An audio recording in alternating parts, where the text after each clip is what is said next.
So Radio Winchcombe, joining me next on the show, it's the one and only Mr. Phil Tufnell. Hello, Phil. Hello.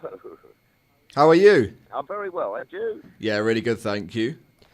So, Phil, thank you so much for joining us on Radio Winchcombe. And actually, you have a lot coming up in Cheltenham in kind of March. So tell us a little bit about what you're going to be doing here. Yes, that's right. Yeah, well, I'm going to be down there with BetBright as well for the BetBright Cup. You know, Team GB versus Team Ireland, which is always great fun. And going to be captaining Team GB, so really looking forward to that. Also, I've just got some hospitality down there with Paragon, and you can come along and watch the racing. It's just one of those magnificent 4 days, really, that comes along, isn't it? You know, the goosebumps go up on your back of your neck. Everyone goes down, enjoys the crack, you get stuck in. It's one of my favourite times of the year. And there's also a chance for people to actually come and meet you and kind of make it a bit more of a special day with a VIP club, isn't there? Yes, and also I think we're going to have the jockeys popping in and sort of the legends of Cheltenham, you know, Mick Fitzgerald, Peter Scudamore and all these kind of guys. So, yeah, you know, a bit of hospitality, have a chat with the lads and hopefully win a few quid, you know.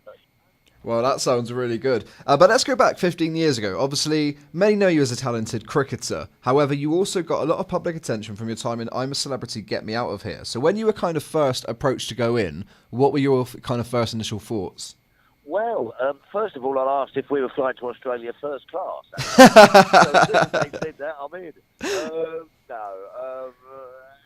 It was just one of those things. I was approached, and I just retired from doing, you know, cricket, and I had a very enjoyable career with Middlesex and England for sort of like 20 odd years, and then this came along. The jungle came along, and I think it was only the second show, you know.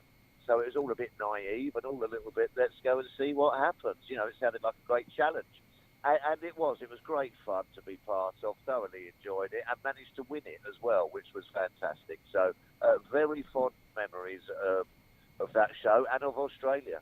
And that was the great thing about the show. Obviously, before, not everyone knew who Phil Tufnell was, but actually we got to see that fun personality that the nation fell in love with, and eventually we made you our winner, which kind of catapulted you to a completely different level of fame and TV work. Well, for sure. I mean, I don't know how many. I think it was like 10 or 15 million people watched it every night, and I think still do. So, yeah, I mean, you're in people's front rooms for 2 or 3 weeks, aren't you? You know, and people sort of get to know you, I suppose, and you know, people still come up to me and say, "Oh, hello, Phil. You know, how's it all going? You know, I remember you eating the bugs and things and all that kind of stuff." You know, they've slightly forgot about me bowling out Viv Richards, you know, at the Oval and things, and they sort of see you a little bit more in that respect, so to speak. But it's been, yeah, it was great fun to do, and yeah, you know, and for sure, it just opens a few doors for you to perhaps, you know, do other things apart from just, you know, cricket and what have you in later on in life. But yeah, no, it was great fun. And one thing I actually remember you for was the spray tans and the camp outfits on Strictly Come Dancing.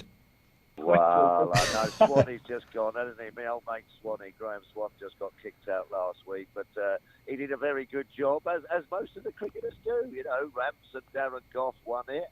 I think Michael Vaughan's been in there and did well. Swanee and myself, terrifying. Oh, you know what I mean? It was terrifying. Those first couple of shows, people were faking backstage. You know, you've had your spray tan and you're in cerise pink with rhinestones everywhere, and you're just thinking, oh wow, you know, if I forget my steps and everything. But you manage to get through it, and then once those sort of nerves leave you a little bit, you can try and have a good time with it. So that was great fun as well. And I've spoke to so many people before that have actually been on Strictly, and they say it's kind of the best experience of their life. Would you agree with that? Yeah, I mean, I had a great time as well. It was the fittest I've ever been as well, which is a bit strange, being a professional cricketer. I mean, because you're sort of like, you're training virtually 6 or 7 days a week. You know, 6 or 7 hours a day, sometimes even longer. And, yeah, so I got really fit. I really enjoyed it. And, yeah, I mean, it's that sort of Strictly bubble that you get in, isn't it? You know, and everything's a bit frothy and a bit sparkly and everything. So there again, another great show to be a part of, and enjoyed my time I was in it. But I think my time had come. You know what I mean? When, you know, I think given all I could have given to the dance floor when I got thrown out. And Phil, I got to mention, obviously, a question of sport. For the past 10 years, you seem to be having the time of your life as a team captain on the show. And it looks like you're having kind of a laugh with mates, really. So is it as much fun as it looks like it is on TV? Yeah, it's exactly that. It really is.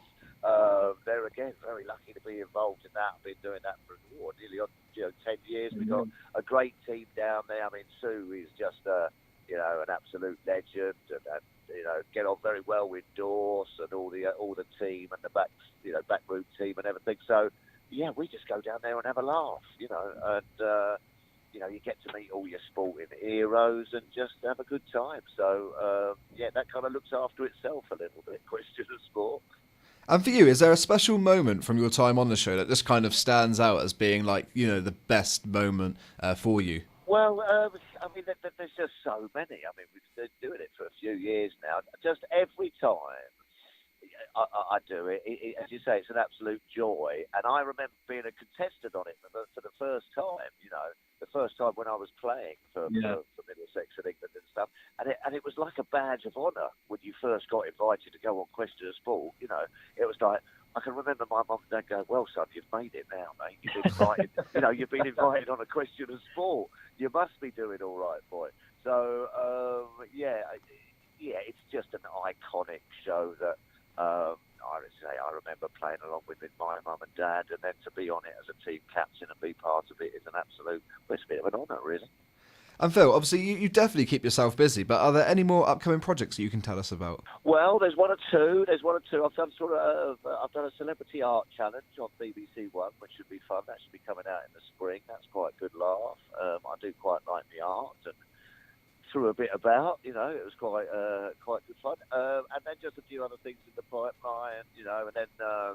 And then the next thing it'll be spring and it'll be the cricket and the World Cup and the Ashes. And so, very busy at the moment. And, very much looking forward to next summer. Well, now, I've got some random questions for you that I'm going to ask you. I'm going to try and get as many in 60 seconds. So we're going to see how you get on. So if you could present any TV show, what would it be? I think it would be The Jungle. And your favourite footballer of all time? My favourite footballer of all time? I'd have to say an Arsenal player, being an Arsenal fan. Tony Adams. Tony Adams. And the most embarrassing moment of your entire life? Crikey. there's too many to list, I'm afraid. That will be we need to have our own segment for that one. I think you might have to. What is your favourite takeaway? I'm a bit old school, mate. I like a Chinese. Nice. And what about your favourite singer of all time? Singer of all time? Crikey, all right there.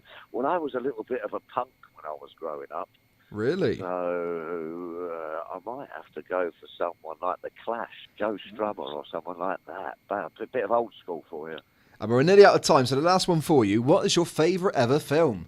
Favourite ever film? Oh, crikey, there's been so many. But how about...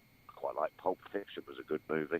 Well, we got some classics in there, and hopefully we can get you back on the show when you come to Cheltenham in March and have a special segment all on your embarrassing moments as a special one-off show. Yes, that's right. There's a few. You might need a little bit longer than 60 seconds, mate. But that's going to be in March, isn't it, the VIP Club in Cheltenham?